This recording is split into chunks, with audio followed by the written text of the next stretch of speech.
Presiden dan Wakil Presiden tidak diundang.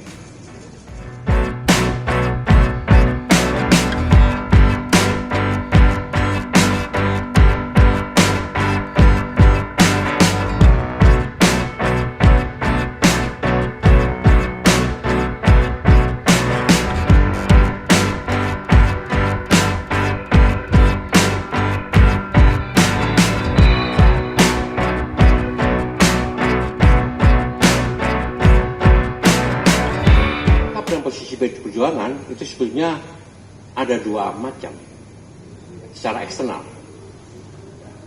Satu, bagaimana sikap dan posisi PDI Perjuangan terhadap jalannya pemerintahan ke depan, dan bagaimana sikap dan posisi PDI Perjuangan menyikapi berbagai macam dinamika geopolitik secara global untuk mendorong bisa terwujudnya perdamaian dunia yang abadi seperti termaktub dalam pembukaan dari 45, tentang bagaimana ketegasan dari sikap politik PDI Perjuangan sebaiknya ditunggu saja,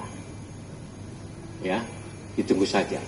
Kejutan-kejutan apa saja yang nanti akan muncul di Rakernas ditunggu saja, termasuk juga siapa saja yang akan diundang. Tapi yang jelas Presiden dan Wakil Presiden tidak diundang. Kenapa?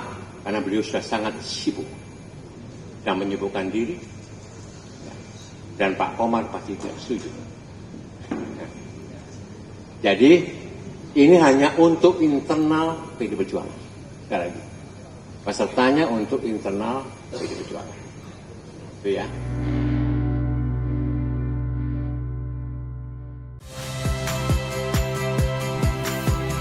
Saya Iriana Mardanus.